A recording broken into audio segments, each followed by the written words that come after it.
उत्तर प्रदेश के मुख्यमंत्री योगी आदित्यनाथ महामना शिक्षण संस्थान बालिका प्रकल्प में छात्रावास के भूमि पूजन कार्यक्रम में शामिल हुए, जहां उन्होंने भाऊराव देवरस सेवा न्यास द्वारा संचालित महामना शिक्षण संस्थान बालिका प्रकल्प के प्रस्तावित भवन हेतु भूमि पूजन किया। इस दौरान सीएम योगी ने अपने संबोधन में कहा कि भारतीयता का भाव महामारी में देखने को मिला। जब देश ने मिलकर काम किया तो भारत ने दुनिया को सबसे अच्छे कोविड प्रबंधन का उदाहरण दिया। सीएम योगी ने आगे कहा कि सरकार और समाज जब अनुशासन के साथ आगे बढ़ता है तो परिणाम भी उसी रूप में सामने आते हैं। भारत की परंपरा सदैव स्वावलंबन की रही है, इसके पीछे यहाँ का समाज रहा है। राष्ट्रपिता महात्मा गांधी के ग्राम स्वराज की बात वास्तविकता है। सीएम ने कहा कि उदाहरण के रूप में आज 2 महापुरुषों से जुड़े पवित्र संस्थान के भूमि पूजन के कार्यक्रम के साथ हम जुड़े हैं। पहले डॉक्टर भाऊराव देवरस, जिन्होंने लखनऊ में रहकर छात्र संघ की राजनीति में सक्रिय होकर देश की आजादी के आंदोलन में अपना योगदान एक युवा और नागरिक के रूप में किया, और दूसरा नाम है भारत रत्न पंडित महामना मदन मोहन मालवीय का, जो स्वतंत्रता संग्राम सेनानी थे। वो आजादी के आंदोलन के दौरान न्यायालय जाकर क्रांतिकारियों की पैरवी भी करते थे। महामना मालवीय एक समाज सुधारक भी थे। आइए आपको सुनाते हैं कि अपने संबोधन के दौरान सीएम योगी आदित्यनाथ ने क्या कुछ कहा। भारत की परंपरा सदैव स्वावलंबन की रही है। स्वावलंबन की परंपरा के पीछे यहां का समाज रहा है। एक बात जो अक्सर हम सबको जानने और देखने को मिलती है, हम राष्ट्रपिता महात्मा गांधी के ग्राम स्वराज की बात सुनते हैं। ये वास्तविकता थी। गांव आत्मनिर्भर था, समाज अपने आप में आत्मनिर्भर था, शासन पर उसकी निर्भरता न्यूनतम थी। और जब भी समाज आगे चलेगा, सरकार उसके पीछे होगी, तो समाज हमेशा आत्मनिर्भर होगा, स्वावलंबी होगा। जब भी सरकार आगे होगी और समाज पीछे होगा, वह समाज कभी स्वावलंबी नहीं हो सकता है, वह परावलंबी होगा। हर चीज के लिए सरकार से उम्मीद करेगा और फिर वहां पर स्वावलंबन के लिए जिस प्रकार के भाव जागृत होने चाहिए, उसका सदैव अभाव दिखाई देगा।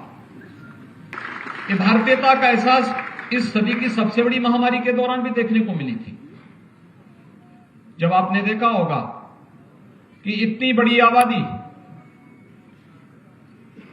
स्वास्थ्य की सुविधाएं किसी भी यूरोपीय देश से या अमेरिका जैसे देशों से हमारे पास बहुत कम था, लेकिन टीम वर्क के रूप में कैसे कार्य होना है, पूरे देश ने जब मिलकर के कार्य किया तो दुनिया का सबसे अच्छा कोरोना प्रबंधन का उदाहरण भी भारत ने दे दिया। समाज जब आगे बढ़कर के उसे लीड करता है, परिणाम भी सामने आने लगते हैं।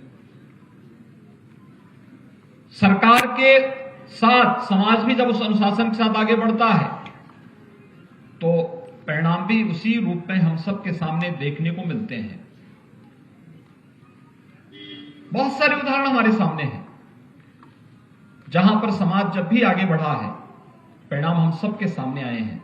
और आज ऐसे ही 2 महापुरुषों से जुड़ा हुआ यह एक पवित्र संस्थान की भूमि पूजन के कार्यक्रम के साथ हम जुड़े हुए हैं, जिनमें 2 महापुरुषों का नाम यहां पर जुड़ा हुआ है।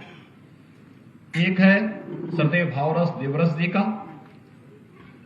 जिनके बारे में यहां पर डॉक्टर साहब ने विस्तार से अपनी बातें यहां पर आप सबके सामने रखी कि कैसे डॉक्टर भाऊराव देवरस जी ने इसी लखनऊ में रह करके और प्रवेश लखनऊ विश्वविद्यालय में प्रवेश लेना, लखनऊ विश्वविद्यालय में प्रवेश लेने के बाद छात्र संघ की राजनीति में सक्रिय होना, देश की आजादी के मूवमेंट में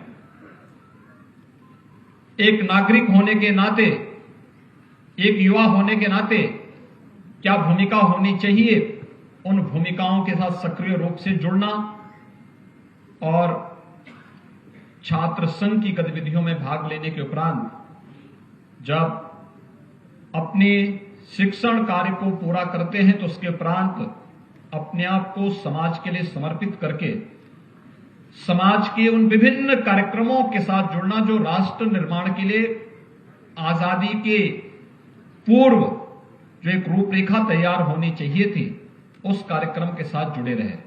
आज भी आप जाएंगे उत्तर भारत में तो मुझे लगता है कि हर एक जगह आपको स्वर्गीय भाऊराव देवरस जी के नाम पर संस्थान उनकी स्मृतियों को और उनके उस विराट व्यक्तित्व के बारे में हम सबको अवगत कराता है। दूसरा नाम है भारत रत्न पंडित महामना मदन मोहन मालवीय जी का। मालवीय जी देश के प्रखर स्वतंत्रता संग्राम सेनानी थे। मालवीय जी देश की आजादी के इस पूरे आंदोलन में हर क्रांतिकारी के एक प्रखर अधिवक्ता के रूप में भी न्यायालय में जाकर के हर क्रांतिकारी की पैरवी भी करते थे। मालवीय जी एक समाज सुधारक भी थे। समाज को जोड़ने के लिए उनके द्वारा किए गए उस समय के प्रयास हम सबके सामने हैं।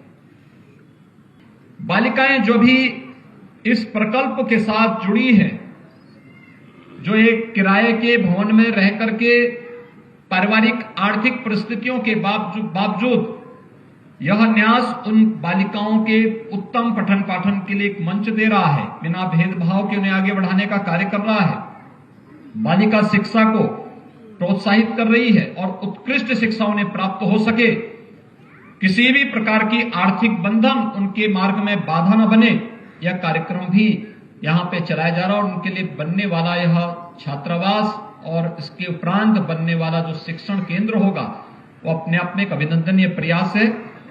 मैं इसके लिए न्यास को हृदय से बधाई देता हूं, इसके प्रति अपनी शुभकामनाएं देता हूं।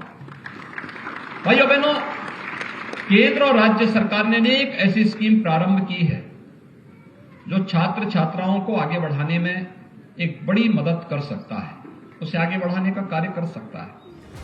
वही कार्यक्रम में सीएम योगी ने संस्थान के 3 शिक्षकों और 12वीं के बाद उच्च शिक्षा के लिए अपने पहले प्रयास में प्रतियोगी परीक्षाओं में सफलता प्राप्त करने वाले छात्र छात्राओं को सम्मानित किया।